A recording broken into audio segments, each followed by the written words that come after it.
Right now, at this exact moment, your cortisol is making a decision you didn't authorize. Research published in the journal Hormones and Behavior found that men under chronic stress show testosterone suppression within 24 hours of sustained cortisol elevation, not after weeks, not after months, one day. And the mechanism behind it doesn't care whether you're aware of the stress. It doesn't care whether you think you're handling it. Your hypothalamus is watching everything. The inbox, the traffic, the news, the argument you had 3 days ago that you're still replaying at 2 a.m. And it's responding to all of it by systematically dismantling your testosterone production in real time.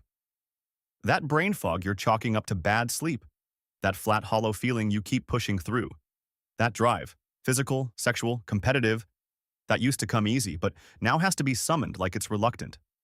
This isn't a motivation problem. This isn't aging. This is biochemistry. And it has a specific, named mechanism that most men have never been told about. The story starts with a molecule called pregnenolone. It's your body's master hormonal currency, the raw material that gets converted downstream into either testosterone or cortisol, depending on what your body decides it needs more. Here's the catch. The supply is finite. There is only so much pregnenolone available at any given moment, and your body allocates it based on what it perceives as the highest priority. Under chronic stress, cortisol is always the highest priority. Cortisol is your survival hormone. It mobilizes glucose, sharpens threat detection, suppresses inflammation so you can keep moving even when injured. From an evolutionary standpoint, it is the most important chemical your body produces in a crisis. Testosterone, by comparison, is a luxury.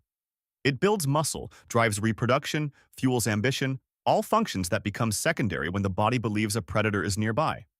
So the pregnenolone steal happens. Cortisol diverts the raw material, and testosterone production doesn't gradually slow down. It gets deprioritized the way a factory shifts its entire output when the government commandeers it for wartime. This is sometimes called the pregnenolone steal or the cortisol shunt, and it is the first pathway through which stress chemically pickpockets your testosterone before you ever notice the theft. But cortisol doesn't stop there. It has a second address it hits on the way out. The hypothalamic pituitary gonadal axis, the HPG axis, is the command chain that tells your testes to produce testosterone. The hypothalamus releases gonadotropin-releasing hormone, which signals the pituitary, which releases luteinizing hormone, which travels to the testes and triggers testosterone synthesis. That is the signal chain in full working order. Chronic cortisol elevation interrupts it at the top. Elevated glucocorticoids, the class of stress hormones that includes cortisol, suppress GnRH release at the hypothalamic level. The signal to produce testosterone never gets sent. This isn't a malfunction. This is the system working exactly as designed. Your brain is reading chronic threat from the environment and responding by throttling the reproductive axis, because right now, as far as your nervous system is concerned, this is not the time to build muscle or chase a mate. This is a time to survive. The problem is that your body cannot tell the difference between an ancestral threat, a predator, a rival, a famine, and a modern one, a looming performance review, a mortgage, a relationship that's quietly falling apart. Your hypothalamus registers all of it as threat, elevates cortisol, and suppresses the testosterone signal just the same. And then there's the third pathway, the one nobody talks about. Chronic cortisol elevation promotes visceral fat storage, specifically the kind of deep abdominal fat that wraps around your organs. This isn't just a cosmetic or cardiovascular problem.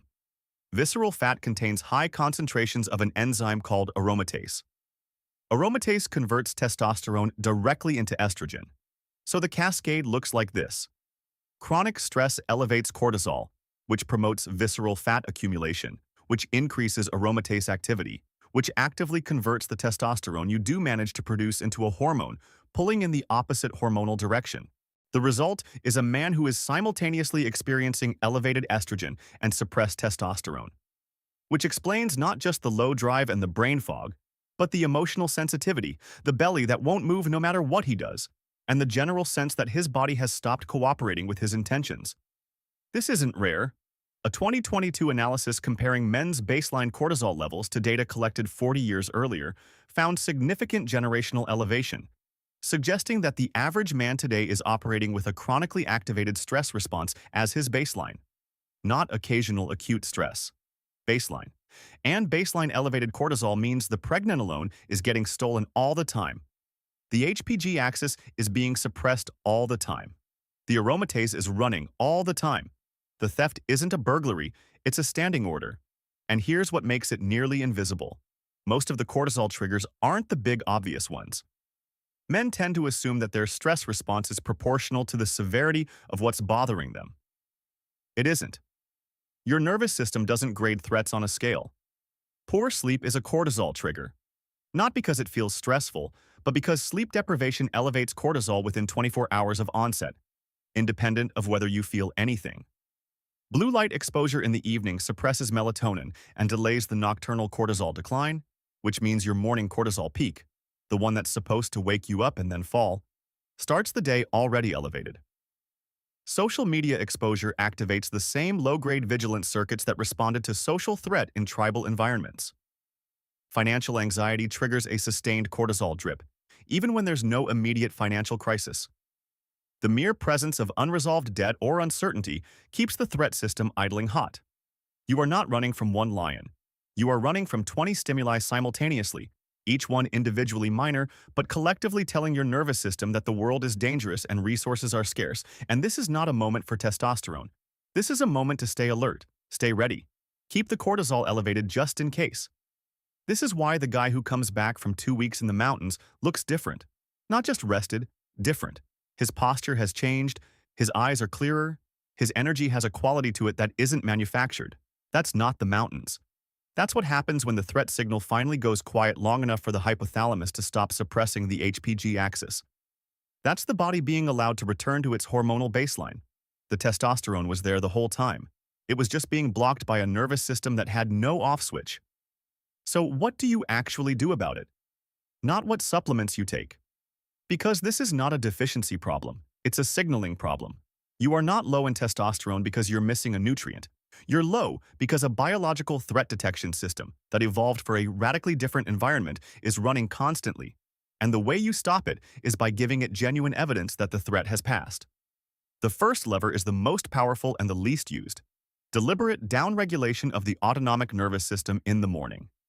Before your cortisol peak fully rises, within the first 30 minutes of waking, before the phone goes on, before email, before the news. 10 to 15 minutes of slow exhale breathing or deliberate stillness functions as a direct signal to the hypothalamus. The long exhale specifically activates the parasympathetic branch of the nervous system and begins to reduce the cortisol awakening response. You are not meditating for mindfulness. You are chemically communicating safety to the part of your brain that controls testosterone production. The second lever is sleep architecture, treated as the hormonal event it actually is. The peak testosterone pulse happens during REM sleep. If you're not completing full sleep cycles, you're not completing your testosterone production schedule. The cortisol-lowering piece is concrete. A consistent sleep and wake time stabilizes the circadian rhythm of cortisol better than any other behavioral intervention, because cortisol is fundamentally a circadian hormone. It follows a predictable daily curve. Irregularity in sleep timing forces that curve to recalibrate constantly, and during recalibration, baseline levels trend higher. Keep the schedule, reduce the baseline. The third lever is what researchers call perceived safety cues, and this one is the most underestimated. The hypothalamus responds not just to actual threat, but to the assessment of threat in the environment. Physical exercise that finishes cleanly, meaning you push hard and then recover fully, not chronic low-grade overtraining, signals threat and resolution, which is the pattern the nervous system evolved to recognize as safety. Cold exposure done deliberately, through brief cold showers or immersion, produces a cortisol spike followed by a significant suppressive rebound, an acute training of the stress response that over weeks reduces the disproportionate cortisol reaction to psychological stressors. The body learns that spikes end, that recovery is possible, that the threat passed. Your body is not broken. It is doing exactly what it was designed to do in an environment that looks nothing like the one it was designed for. Every stressed out, low-drive, foggy-headed symptom you've normalized has a mechanical explanation, and that explanation runs through cortisol every single time. The pregnenolone is being stolen, the HPG axis is being suppressed, the aromatase is running, and none of it requires a diagnosis, a prescription, or a lifestyle overhaul. It requires removing the threat signal that's been running so long it started to feel like your baseline, because your testosterone hasn't disappeared. It's just waiting for your nervous system to believe, genuinely, biologically believe, that the emergency is over. Remove the signal. The body does the rest. And if this made you look at your own state differently, write in the comments what stress is hitting you the hardest right now. I read everything. And subscribe. Because understanding how your body actually works is the first step to taking it back under control.